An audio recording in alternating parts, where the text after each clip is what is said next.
first season of Dexter Resurrection left us with so many cliffhangers and unfinished storylines, there was almost no doubt it would be renewed for a second season. Now that it has actually been greenlit for at least 2 additional seasons, we know fans won't be left in the dark for much longer. From Harrison's fate to the true identity of the New York Ripper, Season 2 needs to bring us all a lot of answers. Today we are taking a look at everything that needs to happen in Dexter Resurrection Season 2, starting with some grisly unfinished business Dexter definitely needs to handle. Who knows how long Al Jolly Walker has been wreaking havoc on innocent young women? We know for sure that he's been killing people long enough to have become a regular member of Leon Prater's serial killer club. Let's be honest, based on how disturbed Al is and considering his weird obsession with his childhood and his parents, it's pretty likely that he's been hurting people for much longer. Remember when Lady Vengeance told Dexter that Al's mother used to wear ponytails, explaining his obsession with them? And what about when Al presented his disgusting show and tell for Prater and said, Pop says it's time for a haircut before chopping off the woman's hair? Al is a certified lunatic 100% and has likely been one for a long time, but he's not an idiot. So far, Al is the only killer who has managed to give Dexter the slip before he could get them on his table. And what really makes Al so dangerous is his ability to charm just about anyone. His cover life looks seamless. He has a loving wife and a litter of happy, well-adjusted children, and they all seem to really care about him. By fitting in so perfectly, Al became the last person anyone would suspect of being a dangerous criminal. In fact, he's so warm and inviting that he can lure his victims to him with ease. He is so convincing and compartmentalizes his life as a serial killer so well, it makes you wonder if he could have even tricked Dexter's lizard brain if they'd met under normal circumstances. The point is, Al is perhaps one of the most horrifying people Dexter has ever met, and in Season 2 of Resurrection, he needs to be taken care of for good. Dexter has to kill Al in Season 2 because he deserves it almost more than anyone else. Rapunzel has almost 20 victims and he shows no signs of slowing down, even well into his 50s. And because of his size and method of killing, he doesn't really have any reason to. Being older only makes him seem more trustworthy, and he kills his victims by strangulation, so his size only makes it easier to overpower the smaller, younger women he targets. And his entire routine was kind of disrupted by Dexter's arrival into Prater's group. When serial killers become dysregulated, they tend to become more active than usual. Think about when Dexter disrupted the Trinity killer on Thanksgiving. Arthur was so upset that he started up his kill cycle again just a few days later. He usually had a longer cooling off period in between cycles. And when Dexter's routine was disrupted by Rita's murder, he killed a random man in broad daylight with no plan just because he was being rude. Rankin didn't fit Dexter's code at all, and yet Dexter beat him to death in cold blood. Now that Al has been disrupted, it wouldn't be surprising if he started killing at a higher rate himself. If Dexter doesn't take him out soon, who knows how many more women will die as a result. We didn't get to see the full ritual for every killer in Prater's group, but Rapunzel's was shown from beginning to end, and it was very haunting to witness. The detail of him using a fake bicycle injury to trick the woman he planned to kill into stopping to help him is even more upsetting when you remember the fact that he showed up to one of Prater's events after a bike ride in Central Park. Lowell planned to kill someone in New York, so did Mia Lapierre.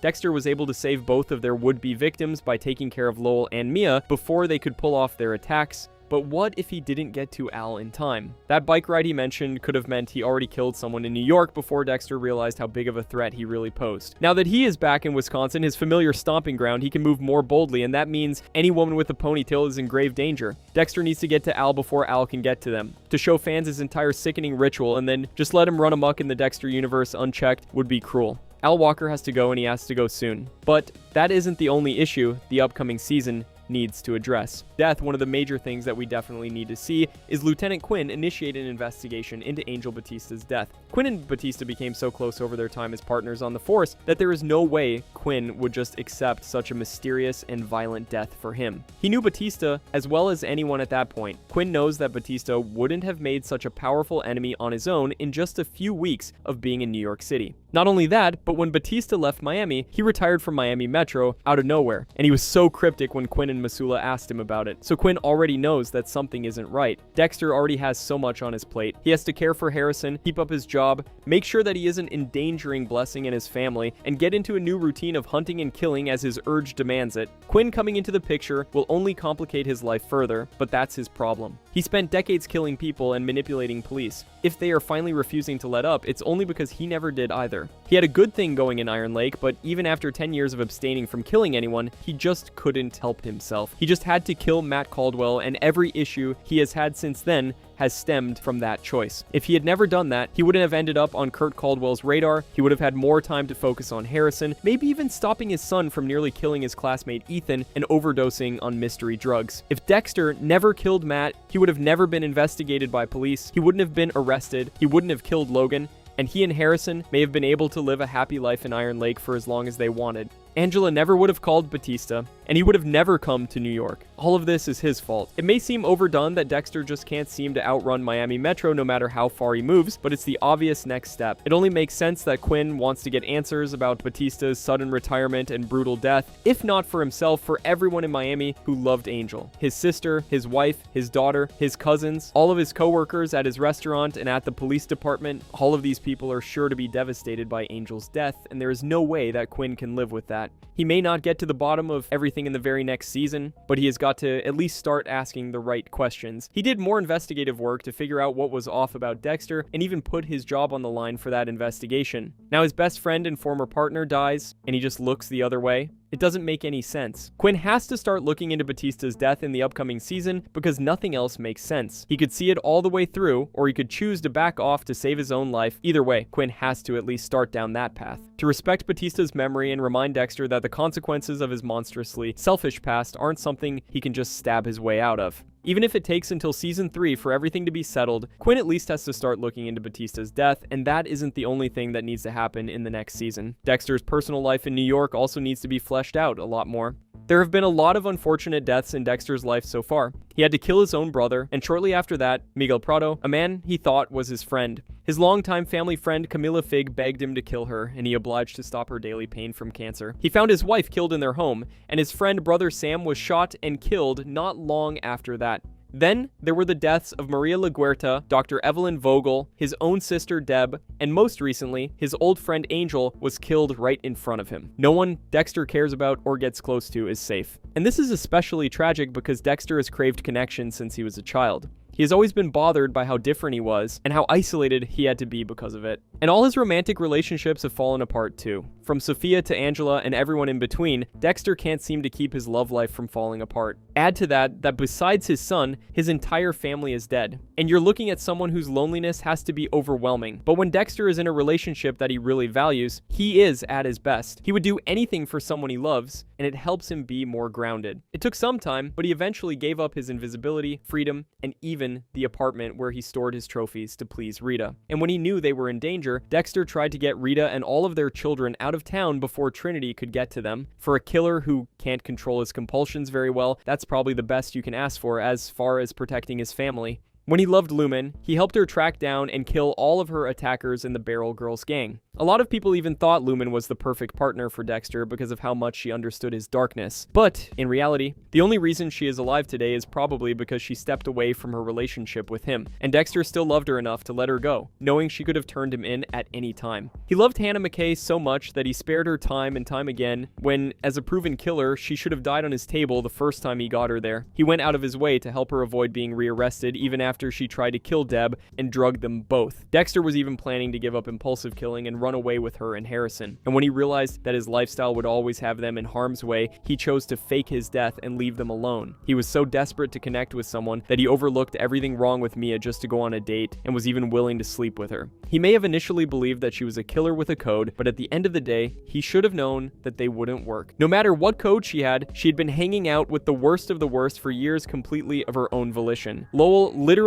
skinned people alive, Rapunzel choked women to death, and degraded the corpses. The Gemini killer was obviously targeting completely innocent people in pairs, and was so prolific he ended up on the top of the FBI's most wanted list. And yet Mia willingly went to Leon's gatherings year after year for almost half a decade and hung out with those people as if they weren't utterly repulsive. And she was able to do that because they really weren't repulsive to her. Like she told Dexter, she just liked killing. Mia didn't care about getting revenge for the forgotten survivors of sexual assault, and she didn't care about hurting innocent people either. She was just another selfish maniac who anyone she wanted anytime she wanted to. Dexter could barely stand to be around them for more than a couple of hours at a time. He was clearly nothing like Mia, but he missed all of those signs because he wanted to be accepted by someone. Anyone. Especially while Harrison was still upset with him. It was actually kind of sad to watch. And now Harrison has a girlfriend of his own. Dexter has basically no one. He doesn't have a bunch of loving coworkers. He's a rideshare driver now, which isn't exactly the most social position. He's killed everyone else he's met in New York. He had Blessing as a friend.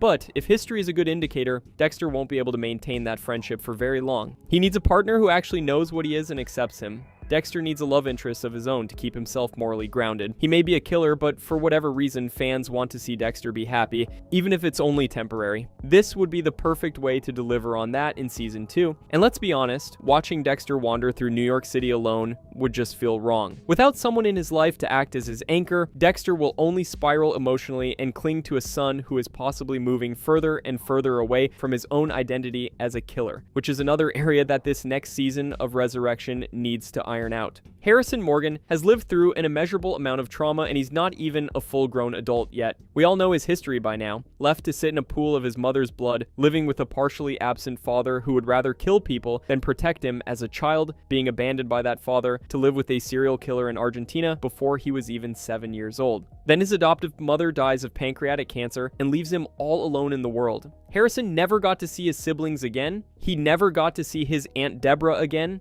And if it weren't for his own detective skills, he never would have seen his dad again either. That's not even to mention his homelessness, the drug problem he developed, the confusion he faced when he found out Dexter was a serial killer, or the trauma of choosing to shoot his own father in the chest before fleeing Iron Lake to start over on his own all over again. It just never seems to get any easier for him. But Harrison wants to be normal. He wants to have a relationship with Dexter despite their differences. He has ambitions and goals for himself. He wants to establish a healthy life no matter what has happened in his life so far. And to be fair, he deserves it. Harrison never stood a chance at a normal life after such a messed up childhood. All of the anger he feels is justified, and yet somehow he is still reasonable enough to want to fight the dark urges inside of him. Harrison wasn't proud of what he did to Ryan Foster, killing him before he could sexually assault another woman when he should have just called the police. It haunted him so much he was willing to turn himself in, and would have if Dexter hadn't stopped him at the last minute. He doesn't relish in killing the way his father and his uncle Brian did. He's just not that kind of monster. With that in mind, it's fair to say that the upcoming season needs to give Harrison a break and let him start to become his own man. Dexter may have wanted him to be a killer, but he would accept Harrison for whoever he is now, and it's becoming clearer and clearer that he isn't a killer, vigilante or not. He was disturbed when Dexter was chopping up Kurt. He despised him for killing Logan. He was horrified when he thought he killed Dexter. He hated the idea of killing Ryan, felt guilty for even thinking about killing Elsa's landlord. He even got worried when he thought Dexter might have killed Batista. Harrison Morgan is a lot of things, but a killer doesn't seem to be one of them. Since moving to New York, he has been trying to find himself and live a balanced life. He got himself a good job, made a few friends, and even got his GED.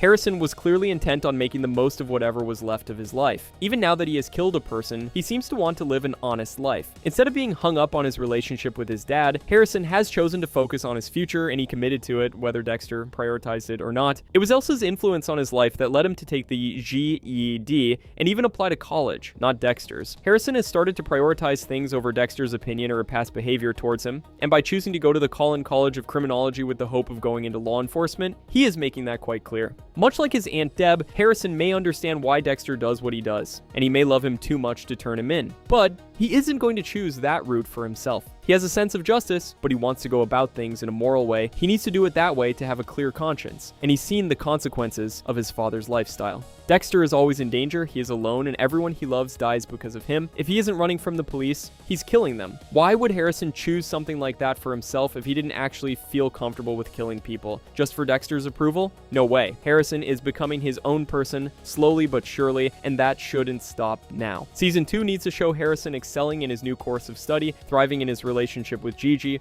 or whoever he chooses to date, and living college life to the fullest. It's clearly what he wants, and the whole sullen teenager act got old after New Blood. He is an adult now, and if he doesn't want to be a killer, that is a choice he is going to have to make for himself. He can't blame Dexter forever, especially if he chooses to keep him in his life. It's time for Harrison to take responsibility for who he is going to be, and he isn't the only one who would benefit from his decision to go into law enforcement. The other reason that the upcoming season of Resurrection has to lead Harrison down the straight and narrow is because that is exactly what Dexter needs. For one, Dexter doesn't want Harrison to be in harm's way. But if Harrison was running around playing Batman in New York City, especially when he is so underexperienced, Dexter would have to worry about him constantly. Someone coming after him, someone realizing he is connected to Dexter, someone could even kill him. For Dexter to get back into a good routine and handle the serial killers he got files on from Prater's vault, he will need Harrison to be making safe, responsible choices that keep him out of trouble. And the less heat on Harrison, the better it is for Dexter. And think about it. In the original series, Dexter worked for Miami Metro, giving him tons of insight for his kills that he would lack if he worked somewhere else. And the best part, his sister worked there too. So even if he wasn't assigned to a particular case, he could learn about every new development and use it to stay a step ahead of the cops, or even help them solve cases if Dexter didn't want the killer for himself. And in New Blood, he dated Angela Bishop, the chief of police, so he had access to details he wouldn't ever know otherwise. And in Original Sin, Harry's connections within Miami Metro helped him get hired and find targets like Tony Ferrer. The point is, Dexter needs an inside man. He may never return to working for a police department himself, but the closer Harrison gets to being a respected member of the NYPD, the more he can be an asset to Dexter. Harrison wants to be on the up and up, and if he is, Dexter's life will be a lot easier. That is why Resurrection Season 2 has got to show Harrison moving on from killing and embracing the second chance he's been given in life. If that doesn't happen, the upcoming season runs the risk of suffering from poor pacing, unnecessary plot armor, and being overloaded with unexpected character development that is out of line with what we've seen from Harrison so far. It's time to see him live his own life, and Season 2 needs to show us that. But he isn't the only one who needs to establish a healthy distance from Dexter. So far, Blessing Camre seems to be an amazing person. Loving husband, protective father, attentive worker, and caring community member. By some random stroke of luck, Blessing survived a horrific childhood and made a full life for himself in America with the help of his mother Prudence after they migrated from a war-torn Sierra Leone. But would he be able to survive a friendship with Dexter Morgan? Few people do. They haven't known each other long. But Dexter has started to genuinely care for Blessing, and it's all because Blessing cared about him first. Dexter isn't used to people being concerned about what happens to him, especially since Deb died. He is used to being alone, and so far, almost every friendship he has ever formed ended in death for one reason or another. So when Blessing positioned himself as a pillar of support in Dexter's life, he couldn't help but lean into it. First, Blessing helped Dexter find his first kill in New York City by telling him about Red, although he didn't know it, of course. Then he helped Dexter find a job and offered him an affordable apartment. Dexter's time in New York would have been a lot more difficult if Blessing hadn't stepped in. But luckily for Dexter, Blessing is one of the most wholesome people he could have ran into in a city as harsh and fast-paced as New York. Without him, he'd probably still be living in a motel and trying to piece together some sort of home base. Even Blessing's family has been of great use to Dexter. After his gunshot wound left him in a coma for 10 weeks, Dexter started experiencing horrible shoulder pain that got in the way of pretty much everything he wanted to do. Despite weeks of physical therapy in Iron Lake, Dexter's shoulder continued to give him issues. But after meeting Blessing, he was introduced to his daughter, Joy, an aspiring acupuncturist who was more than happy to use her skills to help heal Dexter's shoulder. In fact, everyone in Blessing's circle was helpful and inviting to Dexter. His mother cooked for him and confided in him. His wife helped him with the mold issue Harrison's friend Elsa was dealing with. And Blessing's friend Cheek gave Dexter all of the information he needed to track down and take care of Red. Running into Blessing as soon as he got to New York has been nothing short of a miracle for Dexter, but that is all going to have to come to an end pretty soon, one way or another. The fact of the matter is that Blessing isn't safe near Dexter, and not just him, but his entire family is at risk of becoming collateral damage if they don't get away from him. For whatever reason, no one who is friends with Dexter seems to live for more than a few years after establishing a relationship with him. Some die even sooner than that. It seems inevitable at this point, but Blessing deserves so much more. He has already gone through hell as a child, and yet somehow he still made an amazing life for himself and the people he loves. Do we really have to watch another innocent person die because of Dexter's carelessness? The matriarch of the Kamara family, Prudence, just died in the first season. Haven't they been through enough? Do Constance, Joy, and Sam really have to go through another devastating loss, this time all because they befriended the wrong guy? They deserve so much more than that. And so does Blessing. That is why in Season 2 of Resurrection has to distance Blessing from Dexter. It doesn't matter how it happens or why, but it needs to happen as soon as possible. The fact of the matter is that if Quinn does come poking around and things start getting dicier from Dexter, Blessing could figure out his secret, and everyone who knows about Dexter's secret dies sooner or later. And if Dexter runs around killing people and returning to Blessing's brownstone every night, it's only a matter of time before someone manages to follow him there. The Gemini killer already did, and Batista was able to find him there too. Now Dexter is planning on getting a whole host of new kills under his belt, and as usual, that is going to bring about a world of trouble for him and anyone close to him. Some people have theorized that Blessing is the New York Ripper, and for his sake, let's hope he actually is. Because unless he has the skills of a master serial killer, he won't be able to keep his family safe from the Dexter effect. But that is highly unlikely. So the truth is that Blessing cannot afford to keep Dexter in his life. Unless the writers really insist on making us watch another heartbreaking murder so soon after Batista's, the upcoming season of Resurrection needs to show Dexter get out of Blessing's life and give him and his family a chance to be happy like they were before he showed up. If Dexter can leave his own 7-year-old son behind to keep him safe, why wouldn't he be able to make the same decision to save an innocent man and his family? At this point, Dexter knows better than to needlessly involve innocent people in his bullshit. It would be great to see him actually show that he cares enough about Blessing to get away from him and his family before something terrible happens. And if he isn't mature enough to make the responsible choice, we can only hope that Blessing gets away on his own. Even if he knows the truth, Blessing still stands a chance at survival. Lumen Pierce managed to get away from Dexter despite knowing his secret, and Angela and her daughter Audrey were also able to get away with their lives. Dexter could have hunted Angela down like he did Lila, but he didn't. He chose to let them live, even knowing that Angela had him figured out and could complicate his life again at any time if she wanted to. So, if Blessing had to do the same to protect his family, but didn't make it a problem for Dexter, there is a great chance that Dexter could choose to spare him too. He was willing to do that for Batista, even after Angel made it perfectly clear that he knew Dexter was the Bay Harbor Butcher. But Blessing needs to make some very important choices very soon. If he doesn't, Season 2 will be another gut punch for all of us. No one wants to watch Blessing or his family suffer and fall apart, so he's got to get away from Dexter in the upcoming season. There's just no getting around it. But what do you think? Is there anything else that the next season of Resurrection absolutely has to address? Which of these plot points do you think deserves the most attention? Drop a comment to let us know. And if you like this video, check out our breakdown of why Quinn will almost certainly die in Dexter Resurrection. One thing's for sure, you definitely have to slash that subscribe button before you go if you want more videos breaking down everything Dexter. Thanks again for watching, and I'll catch you in the next one.